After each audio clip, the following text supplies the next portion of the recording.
most part, the women who support and inspire great men remain anonymous. We have Barbara McHugh to thank for bringing Yasodhara out of the shadows, making use of historical texts, oral traditions, and a vivid imagination. She has created the portrait of a bride of Buddha and in the world in which he lived, crisp, charming, and unforgettable. This is one of the amazing reviews of the book Bride of the Buddha by Barbara McHugh, who is our featured author for today. So do stay with us. When we come back, we'll have more on Barbara McHugh.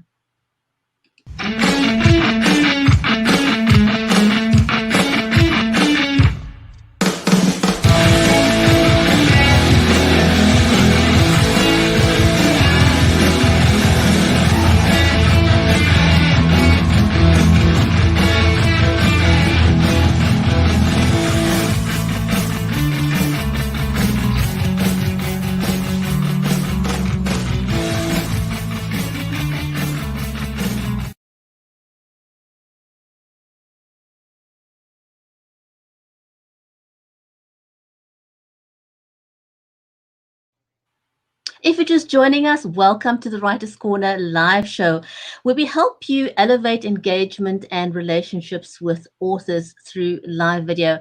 I'm your host, Bridgetti.Live from Cape Town in South Africa, and today's stream is made possible by StreamYard, Creative Edge, and BeLive Media, helping you to better yourself with video.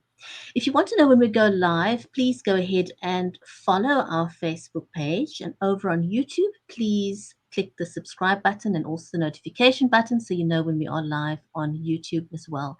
And in today's show, we're going to be talking to the amazing Barbara McHugh about her book, Bride of the Buddha. But before we invite Barbara to join us, I want to say hello to my friend and co-host, Mary Elizabeth Jackson. She's a special needs advocate and also a disabilities advocate. She's also the author of the award-winning Poolicious children's book series, and she lives in Nashville in the USA, and I'm in Cape Town in South Africa.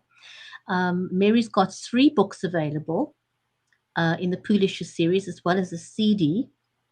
So please go and have a look at her website, which is www.maryejackson.com. And so with that, I'm going to say a warm welcome to my co-host, Mary. Mary, hi, welcome how to are the you show. too?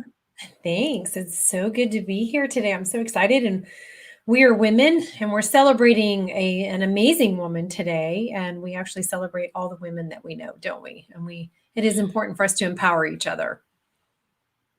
Absolutely.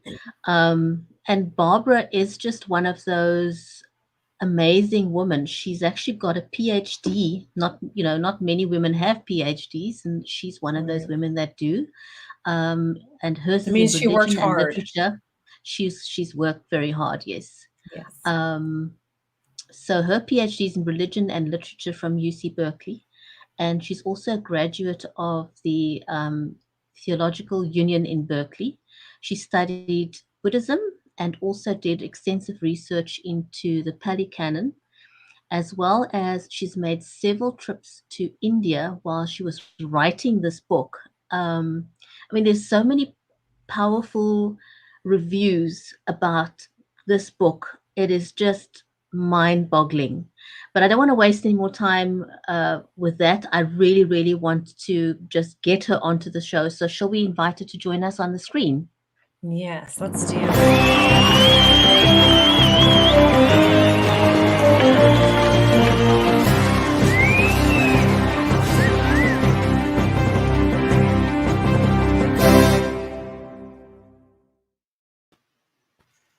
Hi. Hi, Barbara. It's so great to have you join us today. It's nice to be here. Thanks. Oh, we're so excited to have you here. And it's a long journey that you've been on. I have a sister. One of my sister-in-laws got her doctorate from Harvard, and there's a lot of years and hard work that goes into that, and dedication as well. And so definitely you need to be called. Do you want us to call you doctor? Because No. you put a lot of work into that. For a while I did. I thought I did all this stuff and I need to get something out of it. In Berkeley, it's really hard to get an academic job, so might as well put a doctor in front of my name. But now, I've got a 70s PhD, it took a lot of work, but it was also pretty wacky because people were accepting all kinds of wild things as your thesis. And there were all kinds of draft dodgers and strange people in graduate school then. So it was different from now. Wow. But I want to ask you what? No, go ahead. Ask your question. Oh, I'm sorry. I didn't hear what you said. We want to, our first question for you is about, was it your research for your PhD in religion and literature that sparked your desire to write this book? Well, it's hard to say because as I said, I went to India while I was working on my PhD in desperation to find a thesis. And, a novel, and I could write a novel essay thesis if I wanted to. And all kinds of things were going through my head and learning about India, because it was the first time I'd been and I was traveling alone. And I went for 4 months and I got all kinds of diseases and had all kinds of adventures. And I ended up writing a thesis on football as a paradigm of the self, which wasn't exactly about the Buddha's wife.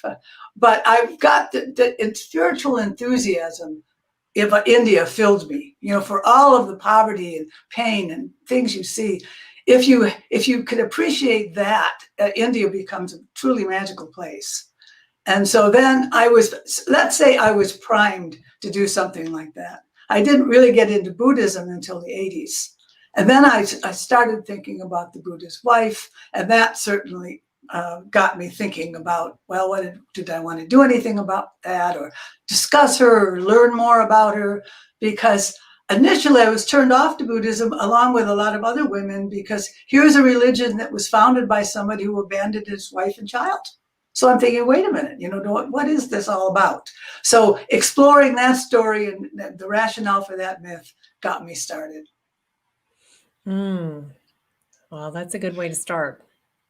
So I want to ask you, there's so much in this book, and I'm amazed at how you were able to put this book together, but to give readers a snapshot of what they can expect.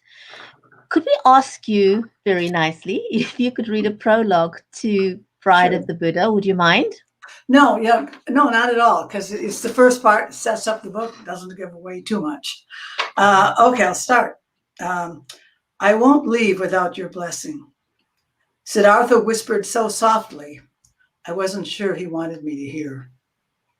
He stood in the carved rosewood doorway of our bedchamber, and in the deepening silence of my refusal, I pulled Rahula closer, praying that our 2-day-old son would feel only the beating of my heart and not the bitterness that filled it. You don't need my blessing. Just go, find your Dharma. My young husband, who would one day be called the Buddha, didn't move. He stood in the darkness, across the room from our wedding bed, and I lay on my side with my back to him, staring out the window at a moon waning to a diamond-white crescent. A single star, sharp as betrayal, was poised beside it.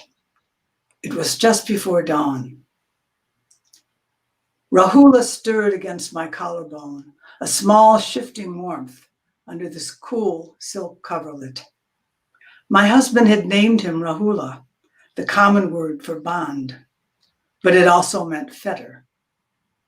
Yasi, he said, if you ask me to stay, I will. I looked at him, still standing in the doorway, but he was only a silhouette, his clear eyes and the tender curve of his lips already fading in my memory.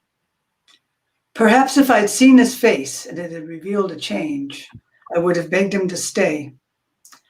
But in recent months, his look of sadness and revulsion at the sight of my mortal flesh and all the suffering it implied had lodged in my soul. And now I could think of nothing but that look. I won't change your plans, I said. You're right to cast off your illusions. I only wish you'd done it before we married. I gazed at the rising crescent moon, soon to be effaced by morning sunlight. Already there was a green smear in the east. My husband spoke one last time. I promised if I find the truth, I'll bring it home to you and Rahula. I doubted his words. A minute went by, then another. Finally, the breeze shifted and the crickets resumed their refrain. Siddhartha had left as I knew he would. He was taking the journey I'd once intended for myself. Supposedly the moon was full the night he left. Supposedly I slept through it all. My version of these events will not be the one told to future generations. I was all but banished from that story. It's the price I had to pay for the life I chose. That's powerful. That is amazing. That is so beautiful. That's very powerful and very, very beautifully written, and deep. And you've done such a good job that you really feel like you're there. And that's what the job of the writer is, isn't it?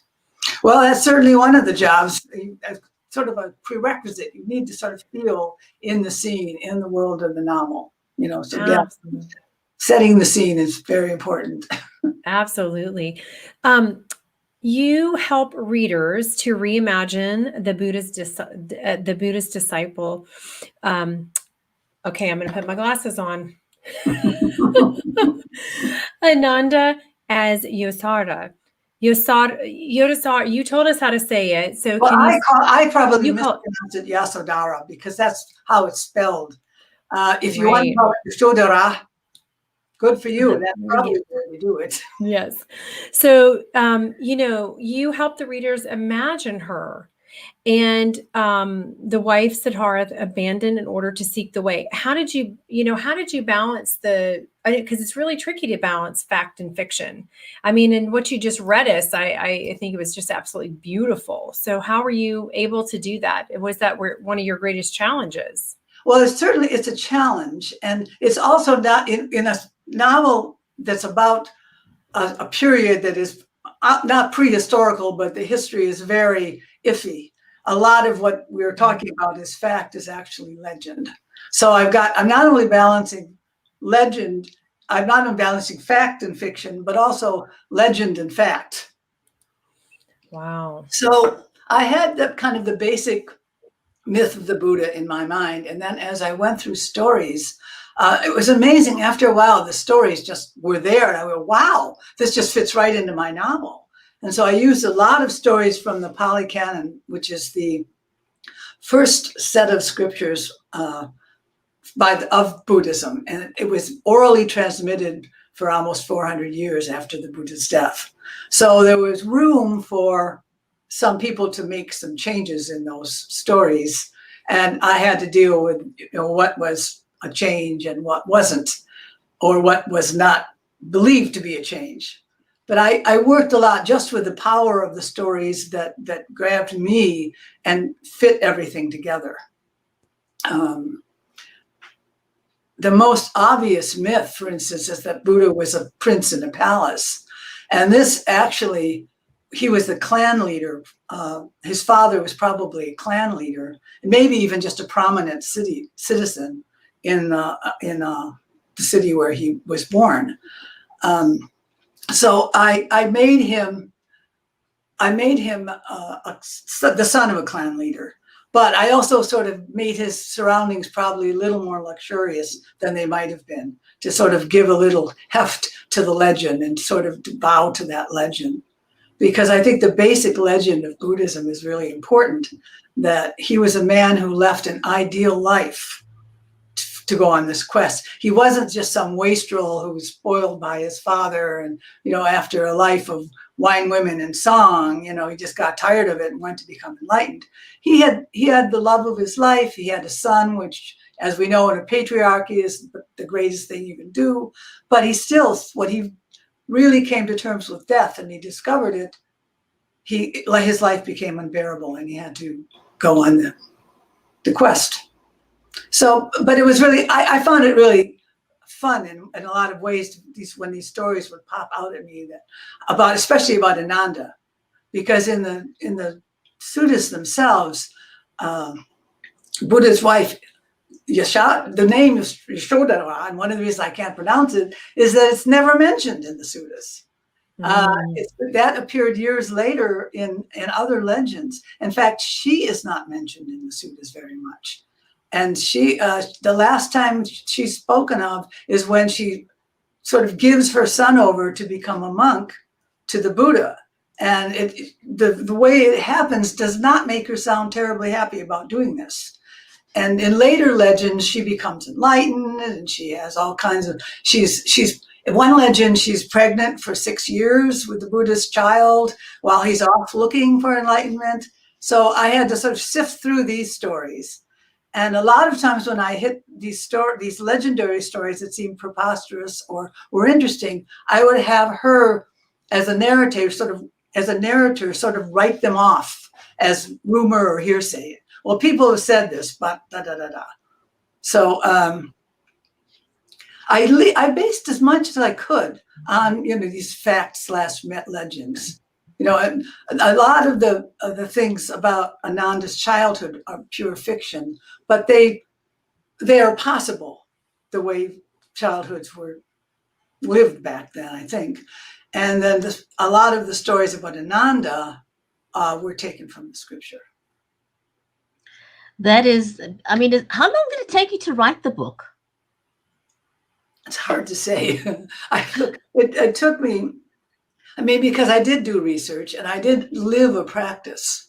And that was the real research in my life, was living this practice and reading the suttas gradually. And then when I realized I was going to be writing this book, or I planned to, I really hyped up the research. And then actually writing the novel, it probably took a couple of years. Then I revised it, and that took 6 more months or so. But it was a strange thing, because I kind of came to the novel gradually. I didn't just sit down and go, all right, now I'm going to do this. Now I've got to gather all the research. And because I was sort of living, and it really started that early trip to India, just wanting to somehow process this and make it have sense to women. All these, in India, I ran into all these spiritual male gurus and male teachers and male founders. Where do women come in? And I wanted to make it that women have their own story and that they are important. They're not just an offshoot. That leads into a very interesting question that I wanted to ask you. And it's quite absolutely coincidental that today is Women's Day. And so we didn't actually plan this, but I mean, it just so happens to be talking about this book and about this phenomenal woman that you write about in Bride of the Buddha. What would you say for you would be the biggest takeaway for women today, learning from this journey of Yasodhara and learning to not be afraid to break traditional boundaries in which women are placed? I think I've always wanted to think of women as default people, i.e., when you think of a person, you don't automatically think of a man. That the women can be at the center of, the big questions and the big searches. And that this does not make you less of a woman to do this. And spiritual humility doesn't mean you just are left cleaning up after the monks and becoming enlightened in the background. That you can go forth on your own journey. And I wanted to make this the story of Yasodhara, not the story of the Buddha as seen through her eyes.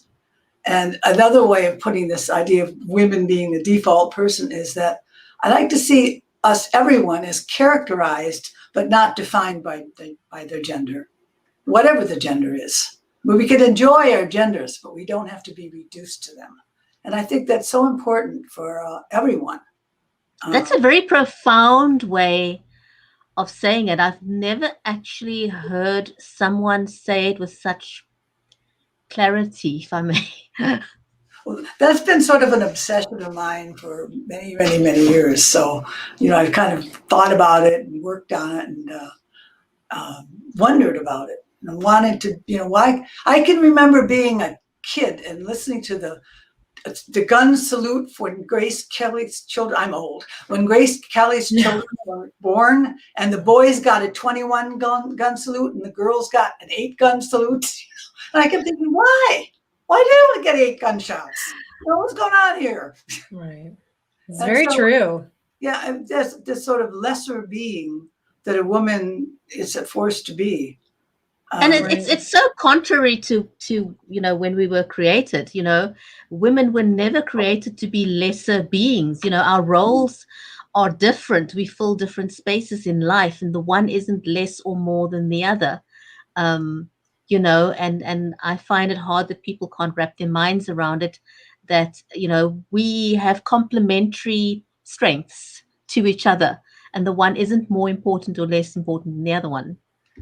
Yeah, that's true. But I also feel that, if women do want to switch roles, that people didn't, as I said, we don't need to be in boxes quite so much. But I think you're absolutely right in that women in traditional roles need to be honored for those roles, and not just patronized, honored, but truly seen as what it is to bring a child into the world. And of course, my heroine does bring a child into the world, and she struggles with her personal love for her son and having to expand this love to all beings.